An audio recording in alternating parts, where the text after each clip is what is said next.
There we go. So we are officially getting started right here. Do know we oftentimes get this question that we will share the slide deck, the chat, and the recording, hence why we're doing this in the follow-up email.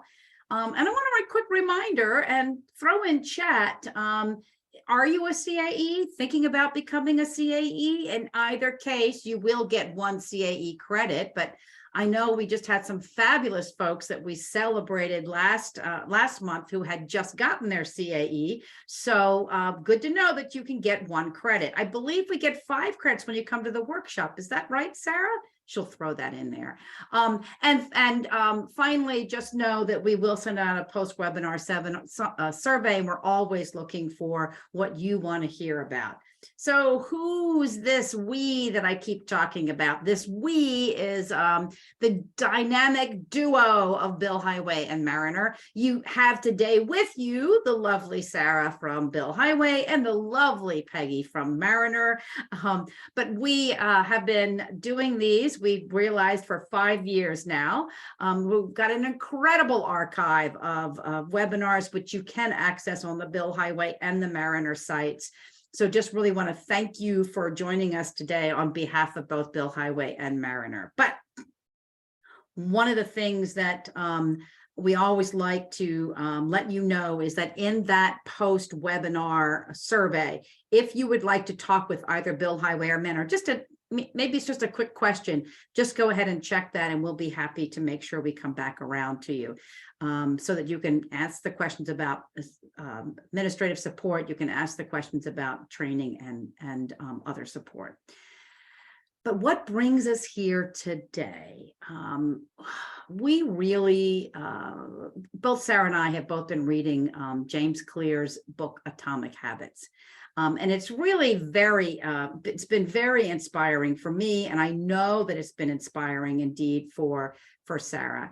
And we really feel that maybe this quote would be a great way for you to start your next chapter leader communications or component leader communications, or maybe even your chapter leader training. Bottom line, when the systems, that is the processes, the mindset, the traditions, the practices are outdated or ineffective, our chapters are going to fall into bad habits. And it's those bad habits that at the end of the day are going to inhibit where they can go, right? We believe, based on the research, that this is exactly what has happened to our chapters. We keep talking about that they're not doing the checklists, or they're not looking at their data, but we really think it's the habits that they have built, and many of them are old, if you will, old-fashioned. And so they can't weather the ups and downs. Think COVID, think limited number of volunteers. So we wanted to spend some time today talking not so much about the bad, but the good habits that will make a difference. And so in order for us to do that, though, I want to take us through a real quick look at what we have identified as the habits that got chapters in crisis. Now, we can really recognize that these fall into 2 buckets. The first bucket is what I'm going to call the strategic habits. And there are really 5 habits in this category that we need to help chapters unlearn. It's the habit around how they're doing their planning and resource allocation.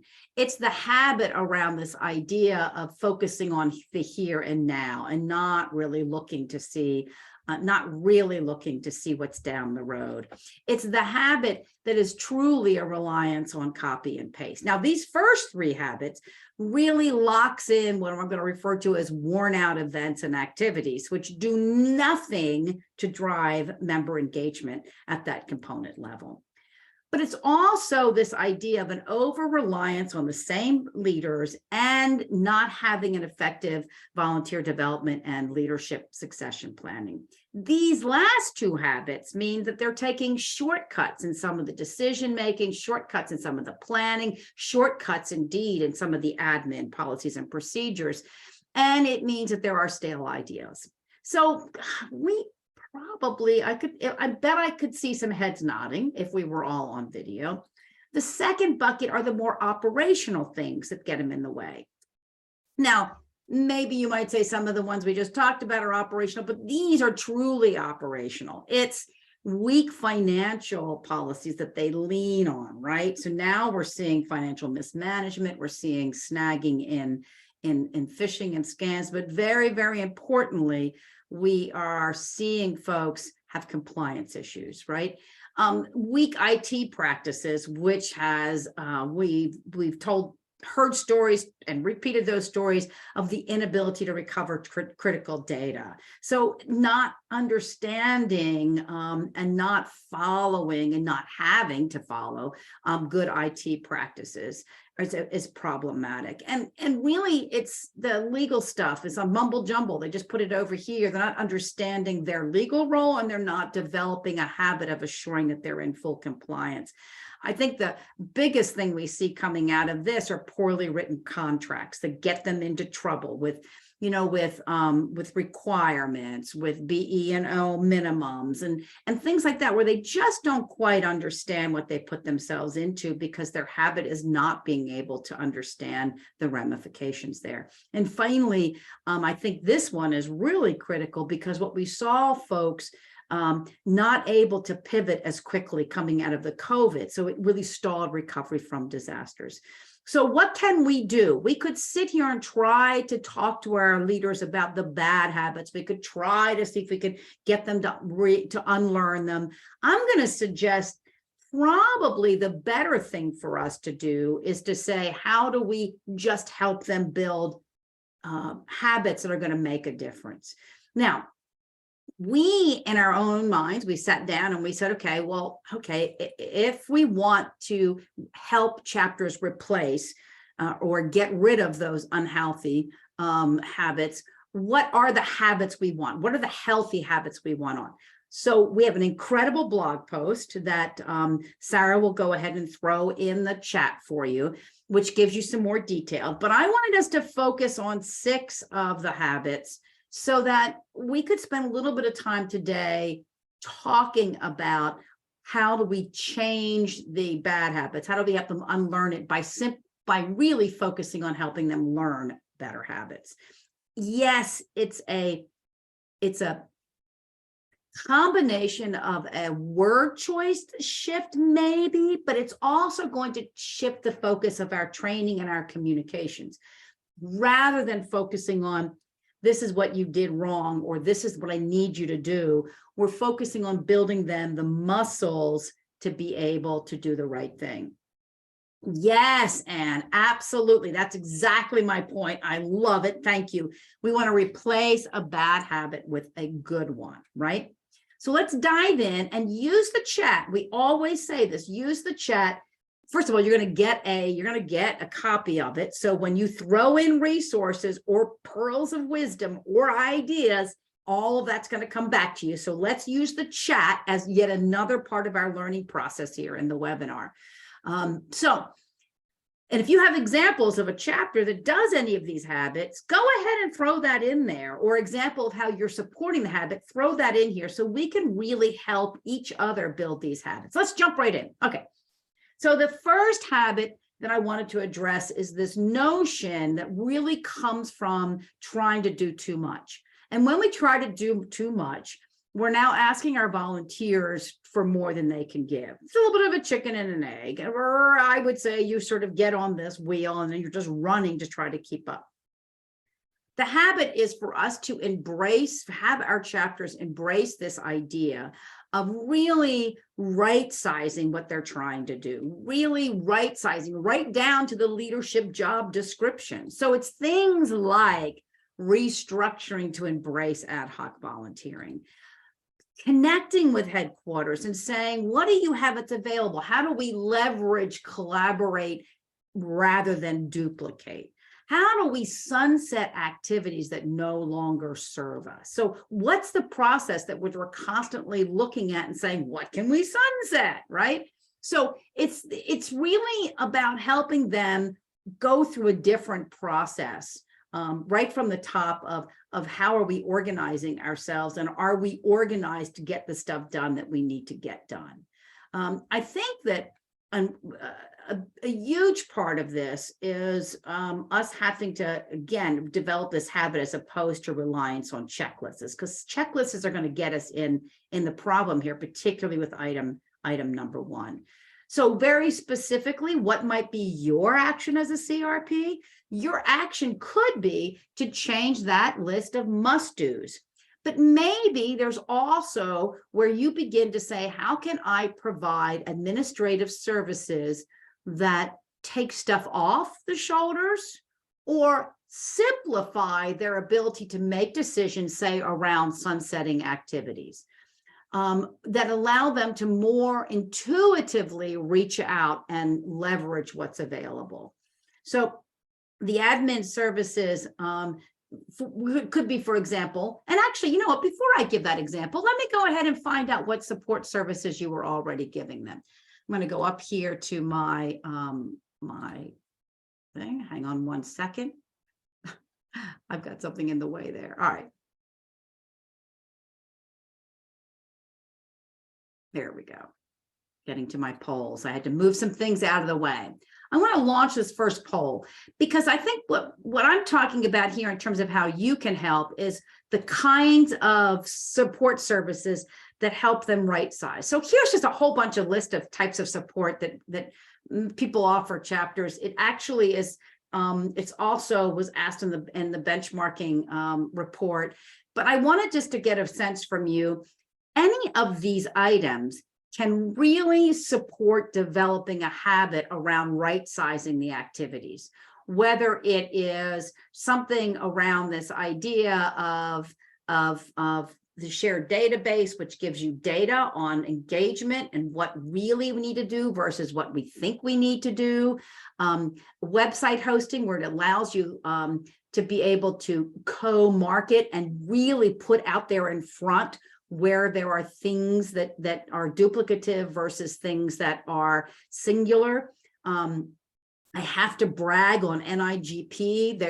They just launched a website solution for their chapters, and they have a wonderful part here where they are where the national calendar feeds right next to the state calendar and really allows folks to see the whole picture so the state doesn't have to duplicate, which is really great. But it also minimizes the effort that a chapter has to do to co-market a particular event. Oh, I love that, Crystal. I love that you have provide ASAE memberships to all paid chapter execs, because that's helping the chapter exec understand and be able to look to the future in a way that supports the board being able to do that. Oh, Corey, I would love to talk with you separately. Corey sent me a message, just didn't show up for you, but they have an AMC to provide chapter management. So Corey, if we could talk afterwards, I've got somebody who's asking about that and would love to talk to someone else. So if that would be okay, I would love to do that. So I'm going to end the poll and share the results. So not unexpectedly, you know, the services you're offering tend to skew into collection and invoice and website hosting. And there is still, though, a robust response to virtual meeting software access and license, which we saw, of course, increase over COVID. But the email marketing is also another piece that allows folks to take some stuff off the shoulders and allows them to focus. So I'm going to come back to this, but my answer is other services. Thank you, Sarah. And if you could just tell us what other services you just throw something in chat so we have an idea of that. All right, let's talk about habit number 2. Nice, Liesl, thank you for sharing that. Let's talk about habit number 2. And this is a habit that I think would really benefit you all pretty tremendously if we could build a habit that gets our chapter leaders to stay in touch with you, as well as the chapter leader community. You know this. It's like getting them to habitually schedule quick check-ins with you, getting them to build regular contact, getting them to use the chapter leader discussion group, getting them to solicit feedback, teaching them to solicit feedback and input on advice and programs from members, right? But also just throw something out there to the chapter leader world and say, what are the possibilities? We've had a couple of things in the past on getting chapters to spend more time, getting leaders to reach out. One of the things we did not long ago was 3 CRPs sharing secrets on what they do for communication, and each one said they have more vibrant connection on their chapter or component leader online discussions and sharing because they reach out. So my suggestion is, if we want them to reach us, we have to reach out to them. So I'm going to suggest that we really have to say, pick up that phone and have a real-time conversation to teach them. I know your volunteer leaders are super, super, super busy. That we all know that. The question is that lack of having that habit really creating their inability to be successful? And I would say yes. The ideal generation, if you have a somewhat stale board, you can still get fresh ideas from other chapter leaders. If you're struggling with the efficiency of something, you can still get support from other chapter leaders by mimicking or following what they're doing, right? But let's reach out and talk. Okay, number 3.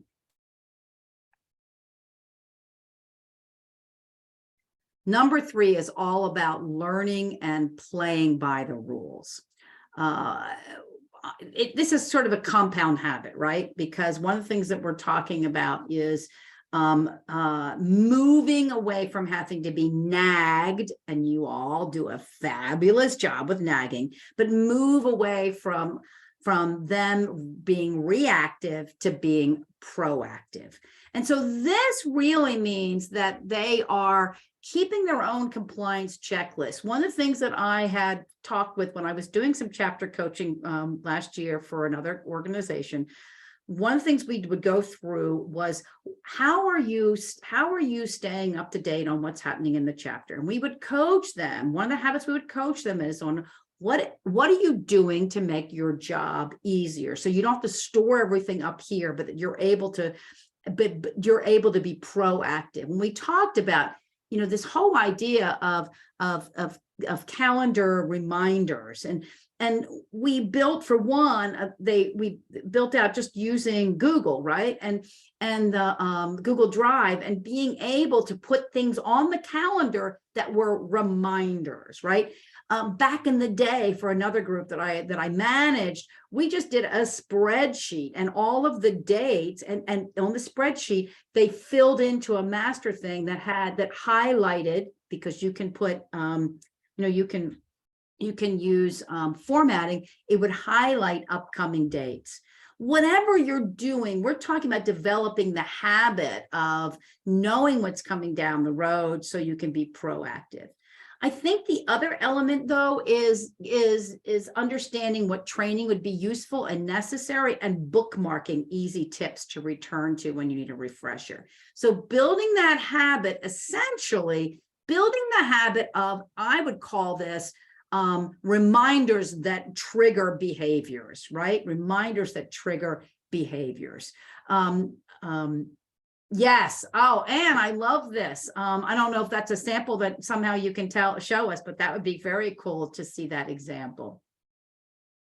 And Corey, I just happened to notice your really cool idea of putting chapters in peer groups or cohorts of similar population. So what I'd love to hear a little bit more about, and maybe you can do that in chat, is I know a number of associations do that kind of thing, but how organized is it in terms of you really helping them tap into those cohorts? So if there's any other intel you can put in the chat, perfect. But I think also maybe you and I maybe could enjoy a call, because it's a couple of things I'd love to learn. And by the way, I mentioned that, and I just want you all to know that I pick up the phone and call me if you have something to share that I can get out to the community, right? Okay, but what can you do? I think it's doing what you're doing to a certain degree. Many of you already have compliance checklists and calendars. Many of you have simple tips and easy to find resources, but I want you to develop the habit by getting them to have triggers, okay? But I think probably we're doing a lot, but have we then closed that loop, if you will? All right. Habit number 4 is to put everything in writing or video. Okay. So, this is where finding a centralized admin support service, something like the Billhighway product, for example, and there are other ones out there, but something that's Billhighway product, what it does is it simplifies and standardizes quite a few procedures or processes, which in turn really makes sure that we're all doing it the same way so we can learn from each other. We develop our own vibrant user group to problem solve, and plus it takes pressures off of volunteers and generally makes information more shareable, and it makes training easier, right? So the habit we want them to get into are things like documenting your SOPs, having current volunteers update policies and procedures as they do the job. So we did that with one of the groups here. Obviously everything's in Word, but it was in Google Doc. And the idea was your job, you had 2 jobs. Your job was to do the job, right? But your job was also to notate or annotate the policy or the procedure that you were following in real time. That way we were constantly refreshing it, right? Now, this idea I stole actually from when I was in the trade association. We had a staff member and we were looking for, the purpose was twofold, looking for efficiencies, plus we had a number of people, because we were a smaller staff, who owned jobs and no one knew what they were doing. So we had a new staff member come on, and she shadowed notating everything the person did to get their job done. And then we were able to find some efficiencies, but we were also able to cross-train. So my point being is, let's make sure that we're developing in them this habit as part of their job, right? So we're not trying to do this after the fact. Let's teach them, maybe just good video message with hand down, that can be hand down from person to person. So again, the action we can take as CRPs is probably something most of you, what you are already doing. You're creating templates, you're creating checklists, and where you are, because we already asked, you're offering some office management systems to automate procedures. Just double down on those elements. Because it's when we help them see the value of this, I believe that it helps them develop that habit. Number 5, and I see that we are going to get a copy of Anne's calendar, which is great. And this is the way to do it, folks. I just want to throw it out in the chat that there's something to share, and it's easier for you to share it with Sarah or me. Please do that, and we can obviously share it to the community. But chapter 5 is really dedicating time to learning, right? What we really want them to do is to embrace the fact that they don't know everything, and embrace the fact that training, particularly on a as needed basis, can really optimize their experience. So we're really talking about considering things like, and this is an important one, is to assess their leadership skills and leadership or operational skills, but and then target areas to learn more about. So when I do staff liaison training for associations, one of the things that we do is we come in, and the very first thing we do is put all the staff through a simple staff assessment, and it's based on the key competencies for staff liaison or a volunteer manager, and we go through those key competencies, and we get folks to grade themselves on it in a way that is not making you feel badly, but it is then helping, because then we highlight, this is the training that's going to be most supportive for you. So I think that one of the critical things we can do is to start by not making it sound like you're not qualified or there's a problem or you've got a weakness, but we can help you use your time in learning most effectively by having you do assess your leadership skills. It also, by the way, helps you really identify where you and the association should invest in training. But I think it's also about helping them develop a habit of understanding what training is available, thinking in terms of how do we build learning build learning into the chapter or a component itself. Two options. One is, if you have a boot camp and it's a regular thing, it allows new volunteers to really understand. And if you build learning into your board meetings, it keeps that learning going. Now, both of these options are really designed for us to say that learning is important. It's also a benefit of being highly engaged in this chapter or component, because it's a benefit. We're going to bring it to you. The NIGP Florida, Tampa, Florida chapter does an amazing boot camp, which is open to just about everybody who raises their hand to volunteer in any position. And it's a day where you are just in the room with lots of engaged volunteers, and you're all learning, and you're seeing that one of the advantages of being a volunteer is getting to learn new skills. Plus, it's easier to be a volunteer when everybody knows what the job is and you understand the jobs that everybody else is doing. I mean, it's just amazing. And I bet some of you have chapters that are doing boot camps as well. But to me, it's a great example of taking the time to learning. And when you build learning into board meetings, it could be anything. It could be the latest app that the National has. Let's all sit around and learn how to use it, right? It could be the latest membership trends that came down, could talk about different preferences or things that we're learning. And in doing that, you would be able to sit there and say, okay, so let's have a conversation around this, right? So this habit is really about dedicating time to learning and helping folks build the time in, build that habit. So I think that the action we can take as CRPs, which again, this is what we're trying to do, is to help you find the action within this, is dose out learning in easily consumed chunks. I think some of you are doing this, but I also think we still have a reliance on getting people to come to us for training, as opposed to having the training available on demand.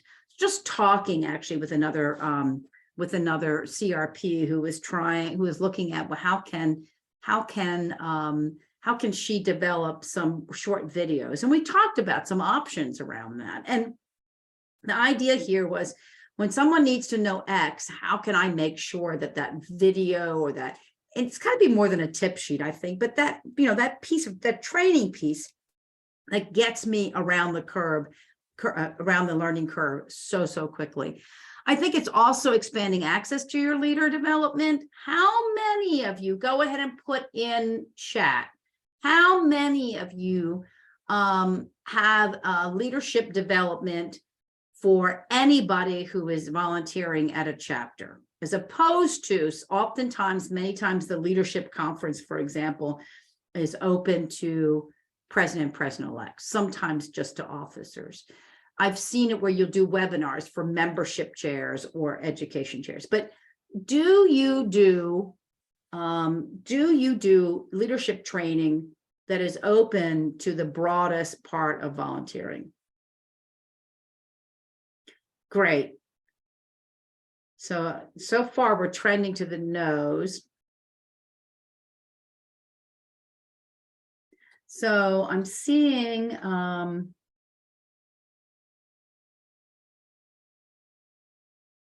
just catching up. So keep bringing keep bringing it in. Okay, so Rebecca says she offers training for all chapter leaders. I happen, I know a little bit about what they do, but Rebecca, throw, if you wouldn't mind, in chat, just any little tidbit about that in terms of, are those virtual and in person? Is it by category, or you do here's leadership training, everybody should come? Okay, Wes, thank you for sharing. That's exactly what the other CRP was asking. I think I probably should connect the two of you. Maybe I'll look to do that, because I think that sometimes we reinvent the wheel here as CRPs, as opposed to stealing from each other. I mean, stealing because it's good stuff, right? And not stealing, getting permission, of course. Okay, so I think it's really interesting. So someone put in here that we have a future leadership group that does its own training. One of the interesting things I'm doing right now with another organization is they're facilitating their year-long leadership lyceum. And one of the things that we ultimately did was we said we wanted to fill this with emerging leaders in the regional or the state, regional, or local level, so that we were getting this wonderful blend. Now, they're a tripartite organization, so it's a little bit easier for them to do that. But I do think that our organizations will invest in future leadership groups, but they often don't do the same level of investment in chapter leaders. And yet, if your board is a representational board, having the leadership development at that local level is paramount to having an effective board at the national level. So just as a thought there. Okay, well, and actually, Nick, that conjures up a question. I have another poll. We're going to get a little bit more, find out what other folks do on that as well. Okay, so I like, Anne, your approach is this idea of free ticket for a limited number per chapter, but anybody can attend. So that's what NIGP does. We just did theirs in February in the warm St. Louis. Not. It was a fun conference. But the one thing they can do, anybody can come, but the initial fees or grants is limited to a certain number. And actually, let me talk about NIGP's program one time, because I think this is a real interesting concept, to the point about that Anne made about they have a future leadership group which does its own training. What NIGP did differently this year was they created a leadership summit, and their leadership summit had 3 tracks. All of us met in the morning. We had leadership training. One day it was on, well, I'm not going to remember everything, but the one day was on DEI issues, and one day was on creating inclusive conversations, which is sort of a DEI. But we had group training. But the 3 tracks were senior leaders, emerging leaders, and chapter. They don't have any other components, but chapter leaders. So if you were a local leader, if you were in their selected emerging leaders class, which I think had 40 positions, or if you were a senior leader who was someone who has been in the biz for quite a while and was looking just to really take it up a level. And so the afternoon tracks were, you went into your track, and we built on the conversation in the front end of it. I'm spending a lot of time on this habit, but the chapter leaders don't know what they don't know, and they make decisions that get them in trouble. So that's why it's important for us to talk about this. Anyway, their leadership summit got rave reviews. It was the first time that we did it. Rave reviews, because you had these leaders coming from all different leaders. What I loved about NIGP's point here is that they were saying these leaders need collective leadership training, and they need specific leadership training. And it really allowed us to offer what they needed, but at the same time to be able to be to the same time, giving them this a broader view of that. When you think about part of the way that they funded this too, and I'm gonna ask you a poll in just a moment, was they have a very good vendor who came to them and said, what are something you can do? And they said, well, you know, we're trying to provide more training and development to chapter leaders. And that person wrote a really wonderful support check for this. So sometimes, and it was an investment in the future leadership of the community. So great. Oh, okay. I'm just catching on. Anessa, this is great. I love seeing people are going to roll out some new ideas, and you need to report back and let us know. Jumbo Lake breakouts. You know, Sandra, I just love the way you phrase that. That is very cool. Great. Nice. Okay. So I love, Vanessa's asked a question, so please feel free to go ahead and put your answers in this. Remember, we're a community here. For those of you that have state chapters, how large is your staff? And actually, I don't know if Vanessa's asking this, but one way of answering it is how many staff are in average number of staff in states. She could be asking, what is your CRP count? So if you can do either of those, that would be great. I think to support her benchmarking here. And let me throw out a question, which is a little off topic here, but one of the things that we've been struggling with here, Billhighway and Mariner, was how do we help you all get answers to that question, those kinds of questions, more readily? And one of the things that we're talking about is a 1-question poll, maybe every other week or once a month. The questions would be generated by you, the community. We would go out and offer them and then provide the results to everybody who wants to be involved in this. If you think something like that would be a benefit to the group, go ahead and throw that out there as well. And thank you for jumping in on that answer. All right, so let's talk about chapter number 6. Chapter number 6 is for us to help our leaders think strategically. Now, we could talk about what is strategic. What I want you to really think about is the habit is not that they have a strategic plan. The habit is not that they are operating with a 5-year or a 3-year or a 10-year horizon. It's that they're stopping long enough to ask questions. Who are our members now? How have their needs changed? Who is part of our community? Who isn't but should be? What skills will our members need? What of those skills are already being at national? What are the skills that are specific to the local level? What trends are impacting us right here? What do we want to leave for the next generation? Because it's about the legacy, not my big year, right? So the habits that we want them to do is to build time into board meetings for strategic issues, to be able to talk to chapter leaders from other associations, have collaborations, invite them, teach them to reach out to other organizations, teach them how to tap into the what if as part of their discussion and conversation, the what if to generate things outside the box.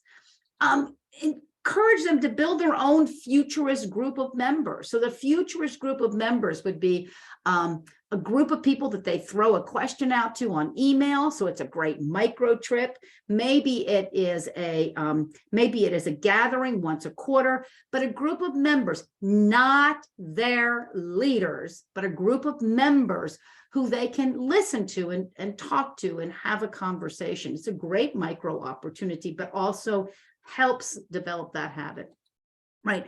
And the last thing I want to talk about is teaching them, because it should be about legacy, not about my big year, teaching them the 10-10-10 rule. Now, we went over the 10-10-10 rule as well as some other cool ways of decision making in last year's workshop. Hang on one second. The 10-10-10 comes from Susie Welch, who's a business writer.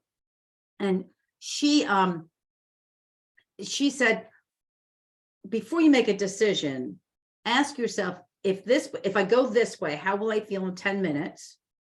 Project, how will I feel in 10 months? Project, how will I feel in 10 years? It's an opportunity for you to say, well, if, and one of the examples that she gives in the book is kind of fun, the articles are kind of fun. A person's trying to decide if she needs to push the question in terms of this partner that she really wanted to marry. They haven't brought it up. He seems reluctant and shy. He was burnt once and blah, blah, blah, blah, blah. And the person said, well, if you bring this up and he says, I'm just not going to do it, how will you feel? She said, I'll be bitterly disappointed. I'm in love and blah, blah, blah. Well, how will you feel in 10 months? Well, 10 months, I'll still be disappointed, but I'll be moving on. In 10 years, I should be married to somebody who really wants to be married to me. So the 10-10-10 helps people think about the chapter in terms of the legacy. So what is the action you can do? I believe in my heart of hearts that a huge part of what you can do is share research, share trends, share intel that emanates from the national or global perspective that allows them to have strategic conversations. It allows them to ask questions to their futurist group, right? It allows them to be able to say, wow, what about this? And you have a fresh idea, right? That's number one. But the other part of this is, can you collect and share bright spots? I love what the group at CAI did during COVID, where they did a bright spot about a golf tournament. I just think we need to think more holistically about giving them ideas to chew on. We constantly give them, I'm going to refer to them as stale ideas. Sorry. But when you go to a leader and you say, okay, buddy, share your best practices or share your most successful event. Oftentimes the event was nothing new. It could have been success for some reason, or they don't have data, so they have no idea if it was successful, right? But when you take responsibility for bright spots, now you're helping them actually discuss things that could take them to a new direction. Now, we did a whole piece on bright spots, and we have a lovely webinar in the archive on it and a blog post. So please feel free to tap into that to learn more about that. So those are the 6 that we thought we should bring to you. 6 habits we think that if component leaders were able to begin to build, that they would then be able to maybe climb out of the hole that they're in. Now, this next one, I'm not sure we call it, it's a bonus, first of all, it's a bonus. Habit, maybe it's what I would say is as much a goal. But I wanted to throw this out there as a bonus because many of these things will work a lot better if they're spending more time really engaging members in volunteer and leadership. They're really viewing this as a talent conversation, not a tap on the shoulder conversation. I could go on and on. We've talked a little bit about this already when I talked about, learning, but there are some pieces that are really representative of a commitment to this. The commitment is representative when I have a scouting team, not a nom-com, not a past president who's looking to fill the leadership, the board positions, but a true scouting team. Now, I've been around the country. I've talked with your volunteers, your chapters. We talk about this. The folks that have bothered to do this do not have a leadership problem. A habit of creating an intake, whether it's a member profile or a conversation, but an intake to understand who is in their things so they can build a list of people to call on that gets beyond the list that they normally tap into, right? And it's a habit. We talked about this in number 1 for them to say, I'm going to create a bunch of jobs that are meaningful, right? But help people find small ways to be involved and roll their sleeves up. And I'm going to publish that list. I'm not going to keep it to myself, right? The habit is I'm constantly sending it out there and talking about it. I'm creating informal mentoring opportunities. I said to one group one time, I said, actually just 2 months ago, I said, and yes, by all means, invite, because they wanted to invite potential volunteers to a board meeting. I said, by all means, do that. However, make sure it's not a boring board meeting, because, oh my gosh, board meetings are boring. And I don't really, I think we have to be careful. But an informal mentoring where you're getting a job done, you call up a member who's sort of interested and say, hey, you want to shadow me on this? Or, hey, I'd love you to help me with this particular thing. I know you don't have a lot of time. Can I just tap you for a couple of things and bring them in? And finally, to offer opportunities to build leadership knowledge and skills. That goes back to the habit about learning and about is the good leadership training that's available. Okay, I'll be a leader if I'm going to get leadership training, right? I think the action we can take away from here is for us at the national level to really promote the value of chapter volunteering. I know that we do that, but we sometimes are in the same language circle that our chapters are, in that we're using the stale ways of talking about it, right? We're not getting concrete to the what's in it for me. And we're also just putting it on a website and thinking that's going to happen. But when you're meeting members and you're talking with members and you're doing your own new member orientation, how are you talking about get engaged with the organization? Let's find something for you to really kind of, sink your teeth in. Let's find, oh, by the way, there's this chapter that does this thing. Would you be interested in kind of helping with that project? And then you being the matchmaker. I know you have a lot to do. I know you have a lot to do. But if we solve the leadership problem, most of the other problems go away. If we are intentional about wanting to support our chapters, we have to help them with this. So bonus, habit, goal, whatever you want to call it, I had to throw it out there. And I had to throw out one additional thing. Where does some of this stuff come from? So I don't know how many of you know that the ASAE latest research on effective volunteer models, which are holistic volunteer models, just released. If you're an ASAE member, we did a member webinar on it. I was one of the panelists, and I am, Mariner was the research team behind it. The report is available. I have a copy of the executive report. If you ping me, I will send it to you, because you can't find that on the website just yet at ASAE. But this is actually grounded in research. All right. So we talked about habits we should build in our credible component leaders, and I gave you some suggestions for how you might act in supporting some of those. But let's summarize that with some habits that we believe CRPs can build. One is this idea of driving the conversation with powerful questions. It's this idea of not only using the powerful questions in coaching or one-on-one, but using them in your communications, right?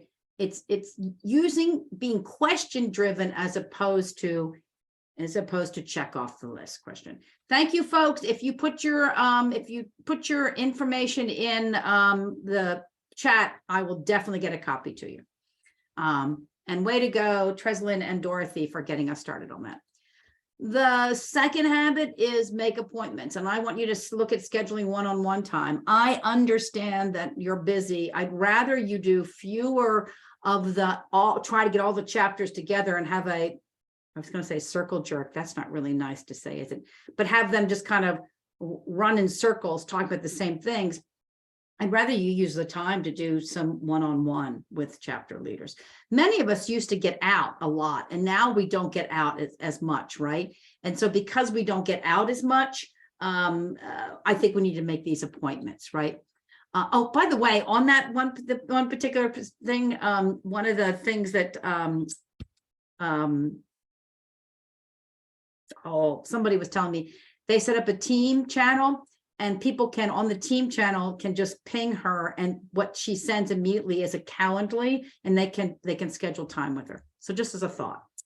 oh, I'm sorry, bright spots, which we've talked about, and there's a wonderful link in the chat. And then finally, I want you to stay up to date. I want you to stay up to date on legal, financial, communications, technology. I want you to be, yes, Anne, thank you. I want you to be as knowledgeable as possible. The CAE exam is a great way of doing that. But you should take your learning. And speaking of really optimizing your learning, can I put a plug in for us? One of the things we're going to do at CEX 2.0 workshop, Building Component Success, one of the things we're going to do is have an opportunity to help you work on some of your skills. So building component success is a combination of us helping them develop habits, but it's developing our own habits, which support our ability to be as present and as meaningful.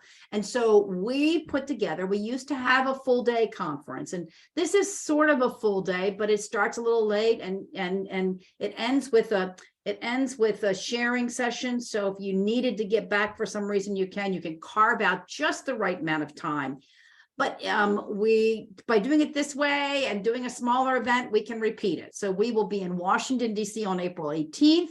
We will be in Chicago on April 20th. That's downtown Chicago at the Association Forum. And it's down at AGU in Washington, D.C. Now, for the next week, if you haven't already, go ahead and use the discount code webinar to save 15% on your registration. Does not apply to group tickets because you're already saving, but please go ahead and do that. Now, I want to add one additional plug. We really want you to be in person because in person is rich, but because we know that there are just extenuating circumstances for the April 18th date, because AGU has an amazing setup, we are able to offer a virtual end to it. So it will be modified hybrid.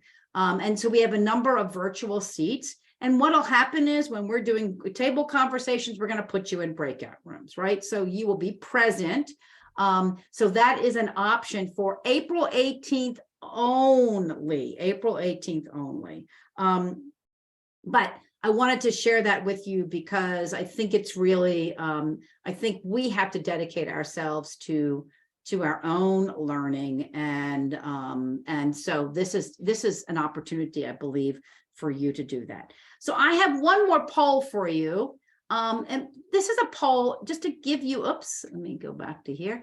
This is a poll that is actually generated by a request that I got. And my goal here in doing this is to sort of I mentioned to you one of the things we wanted to do was to be able to do like a one poll survey, maybe bi-weekly, maybe monthly. But we would need people that want to do that, that I could, put on a list and get out to you on a regular basis.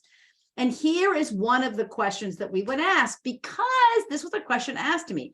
Do you give grants or have other revenue sharing with your components? And the examples would be, do you give grants for special activities or grants for administrative services or operations? Do you do startup grants? Do you pay travel costs for leadership training? Do you share a portion of your dues revenue? Do you share educational revenue? Maybe you do other things. I would love for you to throw into chat any details on any of this. So as you're doing this, let me just say to you that what we would love to do is to be able to put this question out. And it would work very simply. Put the question out. It would be, you would answer it, and then you'd be given an opportunity to expand on that, but you wouldn't have to. Then the whole group that is on the subscriber basis, what we would do actually is then send it back to you with the results and any details that we've learned. Nice. Okay, great. We have one example here of promotions for them to use as a raffle, as in membership or national registration. Technology grants and leadership training consulting grant. Emily, that is awesome. I want to talk to you afterwards a little bit more about those both. Okay, Rebecca, I love this. So educational events. Okay, Thomas, so you're building in, if you won an award, here's some monetary value for it. That's a good incentive to get people to go for that award.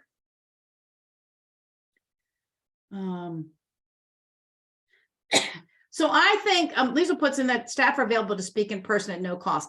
You know, when I was doing this with another association and I discovered all the things that the organization did for the chapters, and I did a little poll out to the chapter leaders to find out most of them didn't know it. So at the leadership training, we built in a really cool quiz to sort of test them.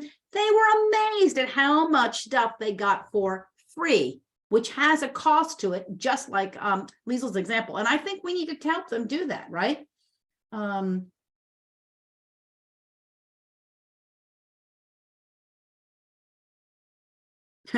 Thank you, Anne. And it was really funny because I went out to a couple of people when this question first came in, and I went out to Anne, and Anne is the kind of person who gave me the ups and downs of some of her suggestions. Thank you. Thank you. Listen, we got to learn from each other, right? I love it.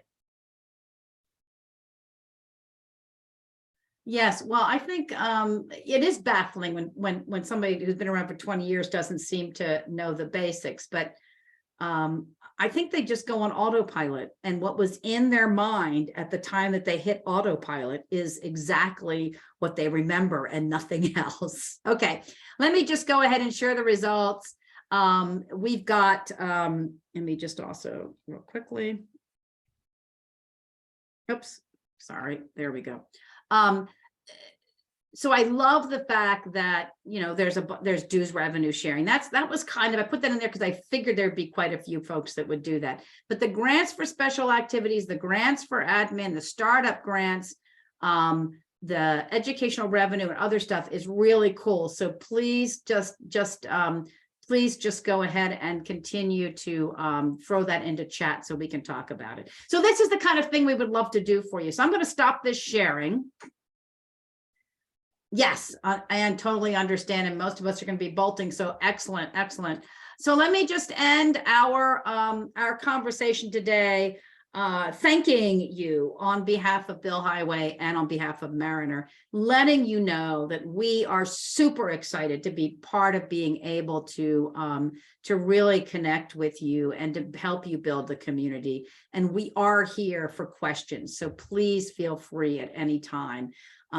Really, again, I have to just tell you that this is something that Sarah and I in particular love, hoping to see many of you in person. So anyway, love that you spent this time with me. Go about your day. Have an excellent day, and let's stay in touch. All right, let's stay in touch. Talk soon.